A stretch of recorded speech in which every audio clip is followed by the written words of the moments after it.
성가대 젊은이가 셋이나 유학길에 빠져버려서 숫자가 적은데 은혜로워서 감사합니다. 읽은 본문을 중심으로 해서 믿음의 본질은 약속과 성실이다 하는 제목으로 설교 말씀 증언합니다. 우리는 믿음이 없을지라도 주는 항상 믿으시니 자기를 부인하실 수 없습니다. 오늘 본문 디모데후서 2장 13절이 요절이 봅시다. 우리 나이 든 사람은 옛 개혁성경이 마음속에 입력되어 있습니다. 개혁성경이라는 것은 1930년경에 신구약 성경이 우리말로 완역이 돼서 여러 가지 종류의 새번역 성서가 나오기 시작한 것은 이제 70년대 이후인데 50여 년 이상 한국 신교의 크리스찬들, 특히 성경을 사랑하고 암기한 사람들 마음속에 기억된 성구입니다. 그 개혁 성경으로 다시 한번 구절을 읽으면 주는 일양 믿으시니 이렇게 돼 있어요. 일양 하나의 일자고 양은 모양할 때 문양할 때 양입니다. 그러니까 한결같은 모양으로 변함없이 언제나 항상 그런 뜻이죠. 믿보다는 말은 평소와 우리 많이 쓰지 않는 동사입니다라는 믿었다, 믿을만하다, 진실하시다, 성실하시다 하는 모든 뜻을 하나로 묶어 있습니다. 주는 일양 믿으시니 자기를 부인하실 수 없습니다. 참 이상한 성구입니다. 이걸 오늘 여러분 마음속에 입력해 두시고 우리는 믿음이 없을지라도 주는 항상 믿으시니 자기를 부인하실 수 없습니다 하는 말씀을 여러분이 명상하는 영성의 화두로 삼으시기 바랍니다. 이 믿보다는 말씀은 성경에도 심치 않게 많이 나옵니다. 한두 구절 예를 듣겠습니다. 히브리서 10장 23절에 보면요, 약속하신 이는 믿으시니 우리가 믿는 도리의 소망을 흔들리지 말고 굳게 잡고 서로 돌봐주고 사랑과 선행을 격려하며 그날이 가까울수록 더욱더 그러하자. 그런 말씀이 있어요. 약속하신 이는 믿으시다 하는 말이 그에 나오죠. 베드로전서 4장 19절도요. 그러므로 하나님의 뜻대로 고난을 받는 자들은 또한 선을 행하는 가운데 그 영혼을 믿으신 창조주께 의탁할지어다. 믿으신 창조주께 의탁할지어다. 그런 말씀이 보입니다. 여하튼 소위 이스라엘의 종교, 우리가 성서적 신앙이라고 말하는 이 전통에 있어서는 경건한 신앙인들, 우리 역대 수많은 우리 조상들이 믿음으로 살았는데 그들의 마음속에 하나님 고백의 특징은 무엇입니까? 세상의 모든 풍긴 영상을 다 겪어도 그럼에도 불구하고 그들 마음속에 공통된 하나의 고백은 하나님은 신실하십니다. 믿으십니다. 성실하십니다. 약속을 끝까지 지키시느니라 라는 것이 핵심이옵시다. 기독교 신앙의 특징은 종교 철학이 아니죠. 종교 철학으로 말하면은 하나님은 정직하게 말해서 우리의 조그마한 통막으로서는 알 수 없는 신비자라고 밖에 말할 수 없습니다. 그 이름이 너무나 깊고 높고 넓어서 우리는 궁극적 실제를 다 알 수가 없습니다. 그럼에도 불구하고 하나님은 당신을 우리 속에 넣어주셔서 세상 만사 믿기 어려운 이 현대 무신론적인 세상 풍조 속에서도 하나님의 속성으로서 하나님 되심의 중심에 이 믿으심, 신실하심이 있다고 하는 이 고백을 놓지 않고 있다 하는 것을 우리가 주목해야 할 것입니다. 우리는 동북아시아 문명권 속에서 오랫동안 살았죠. 동북아시아 문명권 중에서도 이제 유교 문화와 불교 문화가 그 소박했던 우리의 민속 샤머니즘을 일궈가면서 수준 높은 정신적 영적 삶으로 우리 조상들을 1500년, 600년, 근 2000년 동안 박탈이를 해왔죠. 그 중에서도 이제 유교 영향을 많이 받았는데 유교 경전 속에 중용이라고 하는 고전이 있어요. 중용. 사서 중에 하나 들어가죠. 길지는 않습니다. 그런데 거기에도 놀라운 이런 말이 있어요. 성실함, 성자는 천지도와야요, 성지자는 인지도와야가. 우리말로 번역하면 성실함, 성실 그 자체, 오늘 말하면 미쁨, 그것은 하늘의 도다, 하늘의 길이다, 하늘의 법도다, 하늘의 본질이다. 그건 성지자. 그래서 그 도를 채받아서 성실하려고 애쓰는 것, 그것은 사람이 마땅히 해야 할 도리다. 그런 말이 옵시다. 유명한 말입니다. 성자는 천지도야요, 성지자는 인지도야라. 오늘 우리 읽은 이 디모데 후서의 오늘 성경 구절과 서로 깊이 통하는 것이 옵시다. 인생 살아가는 중에는 대자연의 변화와 역사와의 흥망성쇠와 개개인의 삶의 굴곡 속에서 정말 하나님의 범성이 미쁘실 만한가, 성실하신 분인가 의심할 일들이 많이 있습니다. 예를 들어 봅시다. 대지진이 일어납니다. 화산이 폭발합니다. 쓰나미가 일어나서 자연재해가 일어나면 수십만의 생명이 글자 그대로 이름 없는 하찮은 벌레들이 홍수에 휩쓸려 하듯이 그렇게 몰살을 당하는 것을 보고 인간은 오래 예쯤부터 물었어요. 정말 하나님이 신실하셔? 하나님이 믿으셔?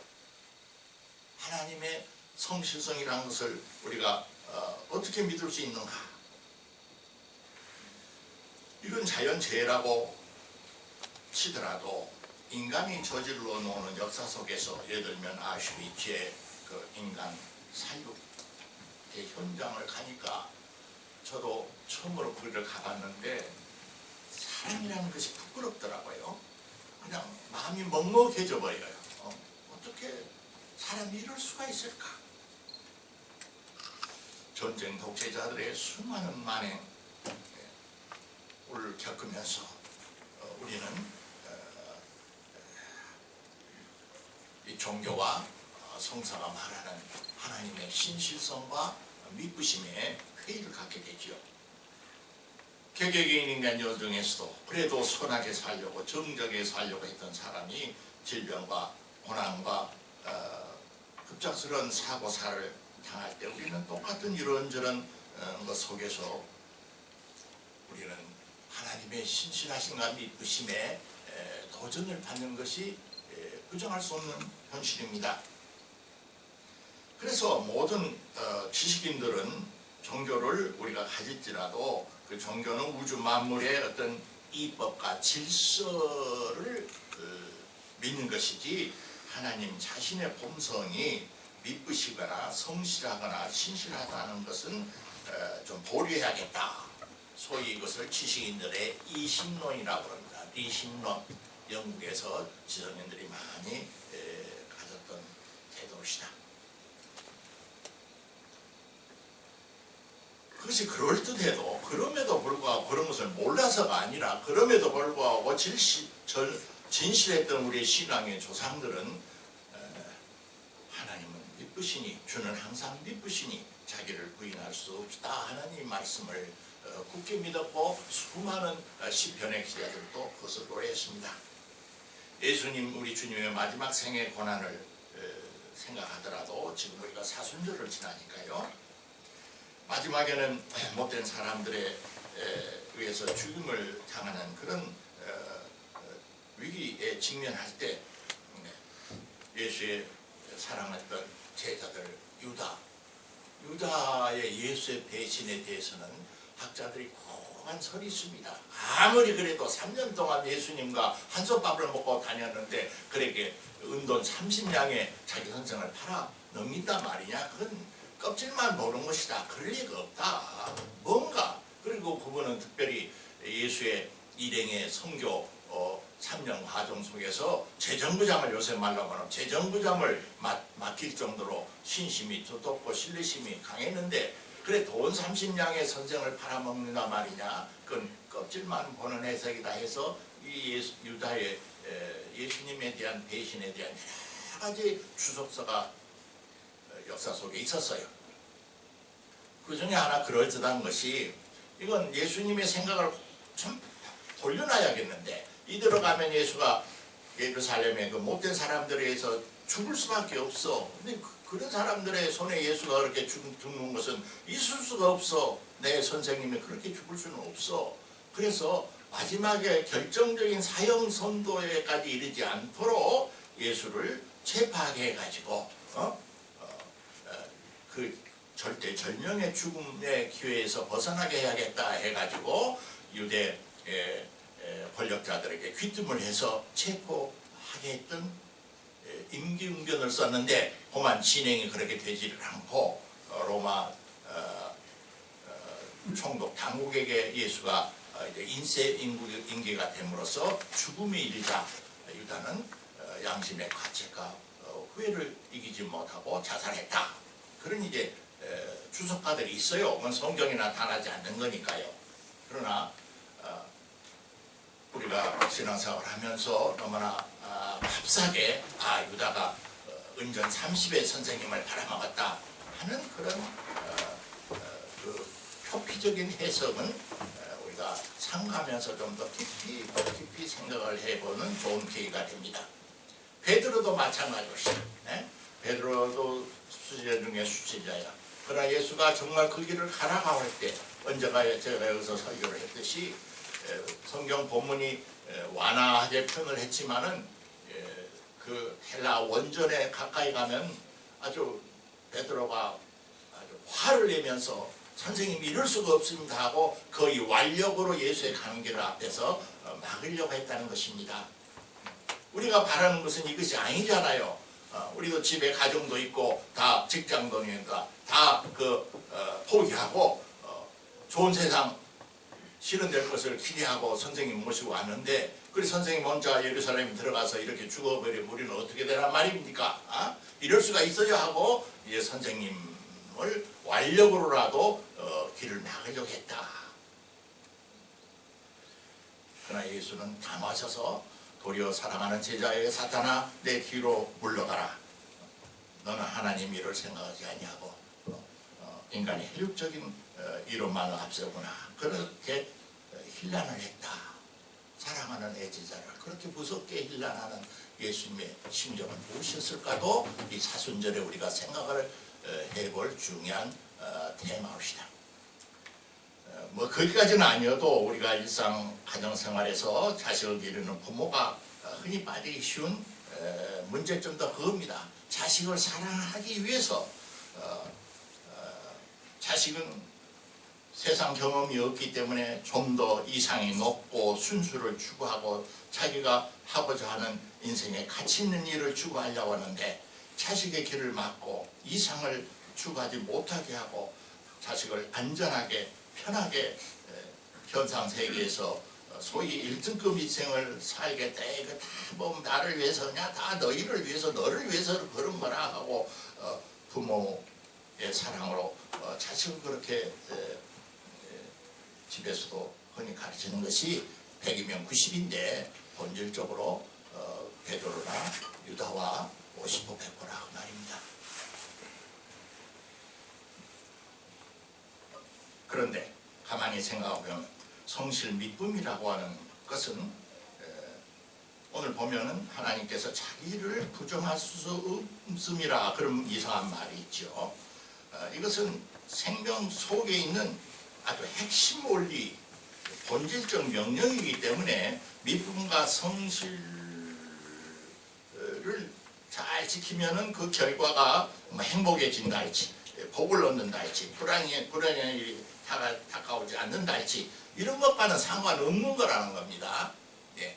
이 문제를 가장 진지하게 생각하고 인류 문명사 속에 가르쳐준 사람이 저 유명한 임마누엘 칸트시다. 칸트의 특별히 이제 실천 이성 비판 그 부분은 책 제목부터 우리에게 겁나게 어려운 제목을 붙였는데 쉽게 말하면 그래요. 우리 마음속에 너는 이렇게 해야 한다. 살인해서는 아니 된다. 거짓말해서는 아니 된다. 진실해야 한다.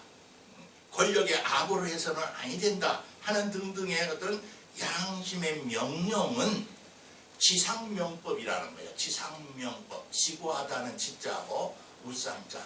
그 이상의 어떤 다른 절대적인 권위가 없는 그것 자체가 지극히 엄숙한 명법이요. 그러면서 그는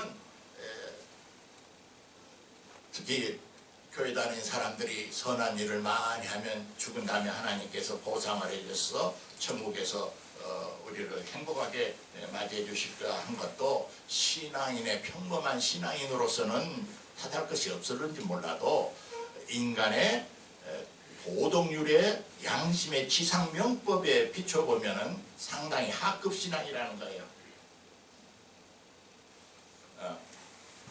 그것은 거듭말합니다. 그것은 사회의 어떤 행복이나 보상이나 이익이나 그런 것과는 상관없이 뭔가 가장 지구한 그것을 부인해버리면 자기 자신의 생존 자체가 부정해져 버려. 예를 들어봅시다. 날아가는 새에는 두 개의 날개가 있을 때 새야. 근데 두 개의 날개를 꺾어버리면 그건 새가 아니죠. 새라고 할 수 없어요. 두 발로 깡총총 기어다니는 이상한 동물이 되어버리죠. 소금은 그 맛을 잃으면 소금이 아니라고 예수님이 했잖아요. 그것처럼 이 미쁨 혹은 성실, 진실은 사람이 아니 하나님이 하나님한테는 그 자체의 본질이기 때문에 그것이 부정이 될 수가 없다는 거예요. 하나님만 그러시느냐? 성경에는 하나님이 사람을 지으실 때 하나님의 형상을 따라 지으셨다 그랬어요. 요새는 지었다, 창조했다는 말이 무슨 공산품 만들듯이 그렇게 만들었다라고 하면은 성경의 뜻이 잘 안 드러나니까 어머니가 그 자식을 낳았다라는 개념으로 이해를 하는 것이 더 성경의 진실을 전달한다. 그런 주석가들이 많아요.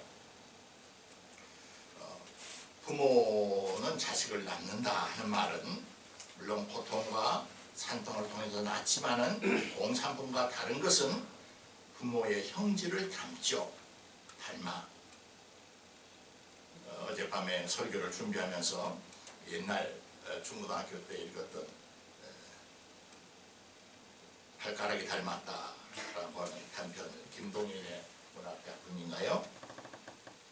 또 이효석의 그 메밀꽃 필 무렵, 메밀꽃 필 무렵 강원도 평창군의 봉평마을에 우리 교인들도 처음 한번 올 가을에는 갔으면 좋겠는데 그걸 배경으로 한 짧은 단편 소설이죠.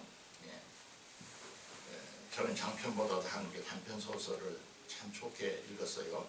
거기에 보면은 왼손잡이 장돌뱅이 허생원이란 늑수구레한 50몇 되는 사람하고 20살 되는 젊은 동일하고 하는 젊은 마구가 흔들어지게 피는 메밀 밭을 걸어가면서 주고받는 이야기가 핵심이죠. 이 허생원은 젊은 시절에 그 근반 시장터에서 이 장돌뱅이라는 것은 닷새장, 사흘장을 따라서 며칠 동안은 여기 살고 며칠 동안은 저기 살고 물품을 이렇게 요새 말하면은 이동식 상품 거래상이니까 어느 주막집과 과거와 점을 통해서 하룻밤을 지냈는데 그 뒤에 소식을 들으니까 그 사람이 아기를 낳았는데 그 사람은 살았나 죽었는지 모르는 소식 정도가 바람 풍문에 지나가 까맣게 잃어버리고 살았어요. 그런데 어쩐지 그 같이 이 장돌뱅이로서 돌아다니는 동이가 마음에 끌려. 그러나 상전 동이가 자기 친자식이라는 것은 생각해 본 적이 없어. 그런데 어느 날 이제 또 봉평장을 마치고 새벽에 짐을 버려서 가는데 동이라는 놈이 왼손에 쥐어 쥔 말잔뜩을 이렇게 낄하고 때리는 채찍질을 손에 든 그 동이가 왼손잡이인 것을 보고 문득 자기가 왼손잡이니까 동이 저놈이 20년 전에 내가 불꽃의 정령을 태웠던 그 어느 과부집에 무침하게 남았던 저놈이 아닐까라는 생각을 했다. 뭐 그렇게 대충 끝나죠. 내가 분명히 않죠. 기억이. 내가 여기서 이야기를 하려는 것은 생물학적인 DNA가 왼손잡이가 됐든 발가락이 닮았든 그것은 조상 대대 적어도 200대 300대 생물의 유전자가 흘러 왔기 때문에 복잡하다는 저기 적은 한 요소가 이제 발현이 되는데 그럼에도 불구하고 발가락이 닮았다든지 왼손잡이를 닮았다고 하는 그 끈질긴 생명의 어떤 본질의 그 지속성, 그것이 생물학적 차원에서도 그렇거든. 성경은 생물학적 차원하고는 더 높은 차원에서 영적인 유전자의 개성이 있다는 거예요. 예. 누가복음의 3장을 보면은 예수의 족보 이야기가 나오죠. 예수의 아버지는 누구누구로 해서 쭉 해서 올라가다가 맨 끝절에 3장 맨 끝절에 보면 맨 끝에 그 위는 에노스요, 그 다음은 셋이요, 그 다음은 아담이요, 그 다음은 하나님이니라. 제가 이제 설교에서 강조했어요. 아담과 하나님과의 무슨 혈연 관계를 말하려고 하는 것이겠습니까? 그런 정도로 모르는 무식한 누가 복음의 저자는 아니죠.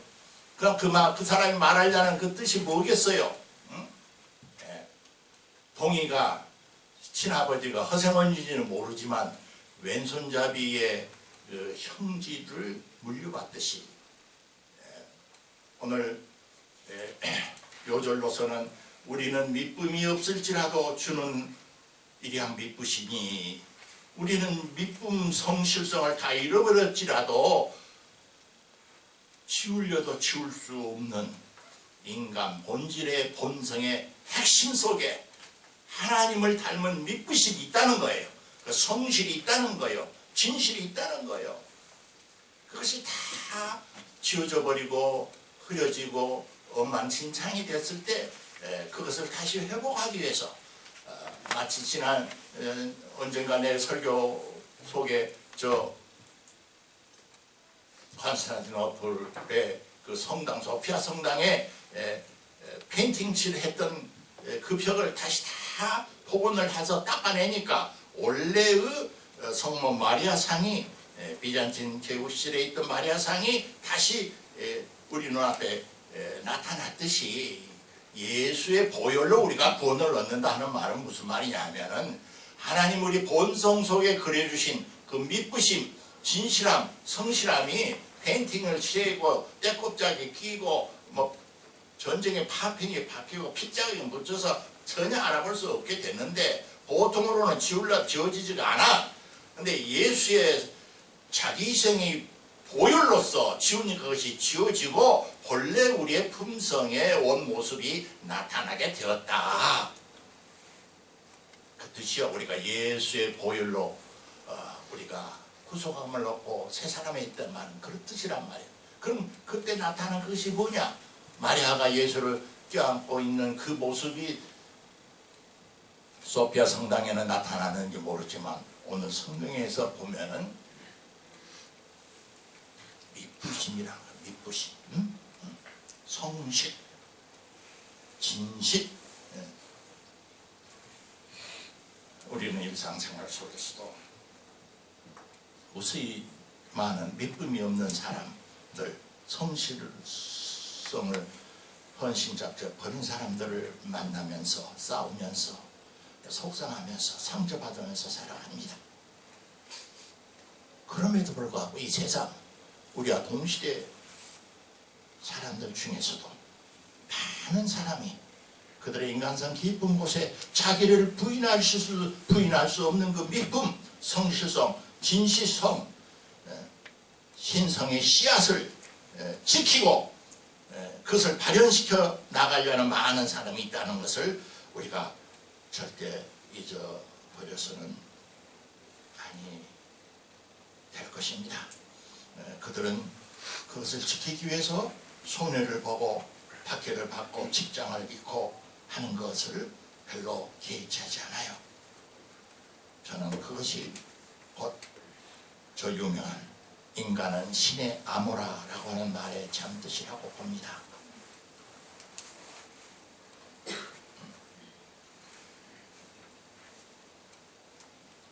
믿음과 성실과 진실은 뭔가 상대방에게 했던 그 처음 약속, 순수한 처음의 그 뜻을 끝까지 지키려고 하는 것을 전제를 합니다. 서로 상대방이 지금은 약속을 배신하고 자기 인간의 혈육적인 욕구로서 행동을 할는지 몰라도 언젠가는 그 사람 마음속 깊은 곳에 잠들고 있는 그 우리식으로 말하면 하나님의 형상이 신의 씨앗이 싹이 터서 인간의 본래의 본성으로 되돌아와서 사람과 같은 반응을 할 것이다 라고 하는 그런 믿음 때문에 저 유명한 마하트마 간디의 소위 비폭력 투쟁이라는 것이 나온 것입니다.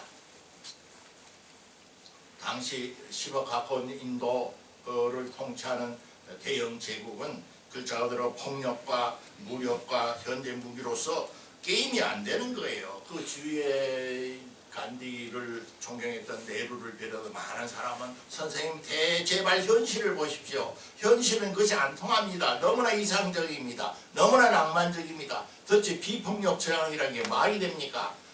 처음에 시작될 때 수천 명이 기관총으로 몰살당하는 그런 경우도 있었어요. 그래도 마하트마 간디는 끝까지 아니야. 무력으로만 더 많은 수백만의 인도 생명이 죽을 수가 있어. 이것이 가장 용기 있는 전쟁이고 비폭력 투쟁이라는 투쟁 안 하는 것이 아니야. 이건 무력 투쟁보다 더 용기 있는 사람만이 할 수 있는 투쟁이야.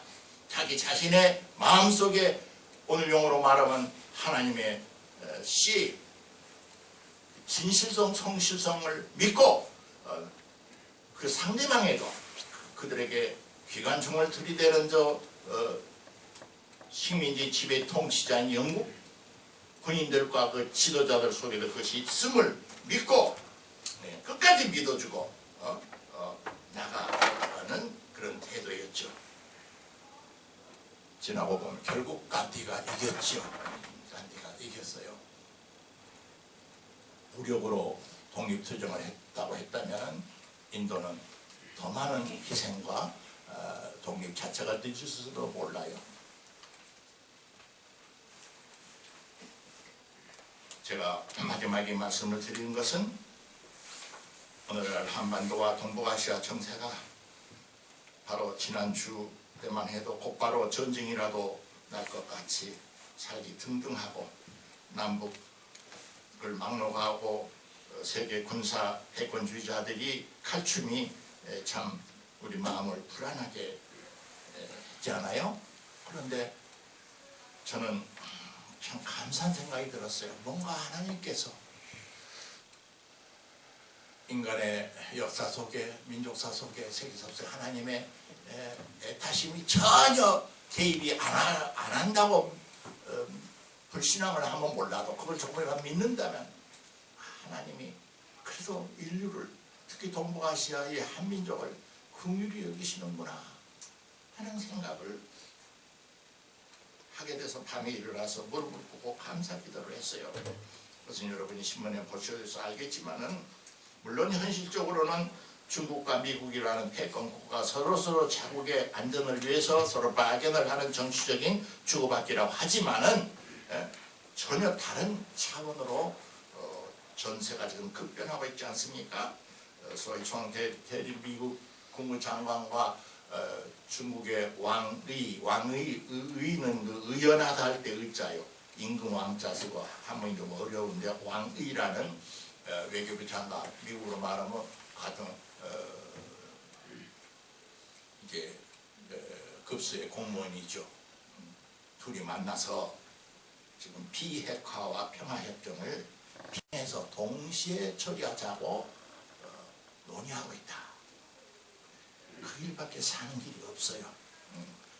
북쪽도 살려면은 핵을 놓아야 하고, 미국도 더 이상 동북아시아에서 중국과 서로 맞서가지고 제3차 대전을 일으켜가지고 수백만의 죄 없는 인간을 숫덩이로 만들지 않으려면은 비핵화와 평화협정을 그전에는 먼저 비핵화를 해라. 그러면 평화협정 맺어주마. 아니 저쪽은 평화협정을 먼저 도장 찍으시오. 그럼 우리가 핵을 포기하겠어. 이게 뭡니까? 서로를 못 믿어서 그런 거거든요. 신실함을 잃어버려서 그래요. 믿부심이 없어. 상대방을 도저히 못 믿겠다는 거예요. 그러면 하나님의 말씀 뭐냐? 그래? 그럼 너희들 다 죽어. 다 죽든지. 응? 그렇게 냉엄한 정치, 군사 현실 속에서도 창조의 근본 질서인 하나님의 믿부심과 성실하심과 진실하심을 너희들의 마음속에 심어줬으니까 그것을 다시 회복해서 서로 으르렁거리지만 그래 비핵화와 평화협정을 병행해서 단계적으로 양쪽에 똑같이 하나씩 내려놓는 병행해서 하나씩 해결하는 그 길이 이 민족에게도 가장 가까운 평화와 통일의 길이고 동북아시아와 세계도 그러다 그 말입니다. 저의 결론은 그렇습니다. 정치 이야기 하자는 게 아니고 우리가 사순절을 겪으면서 여러분 마음속에 믿음을 우리에게 본래 일으켜 주신 우리 주님, 내가 주님이라고 사랑하고 고백하고 따르기로 했던 그 예수를 더 많이 사랑했으면 좋겠어요. 많이 생각하고 더 자주 생각하고 더 깊이 묵상 하시면 좋겠어요. 주는 자기를 부인하실 수 없으니라. 주는 일양 믿으시니 하는 건 믿는 마음, 성실한 마음, 약속은 약속이니까 지키는 마음, 그 작은 우리의 다짐을 다시 주님 앞에 굳건히 하고 오늘 하루를 지나면 뜻있는 사순절의 한 주간이 되지 않을까 생각합니다. 기도합시다. 주님, 전쟁의 큰 소리가 귓가에 들리던 동북아시아 속에 새로운 화해의 길을 제주시니 감사합니다. 이 민족을 불쌍히 여겨주시고 살도록 도와주시옵소서.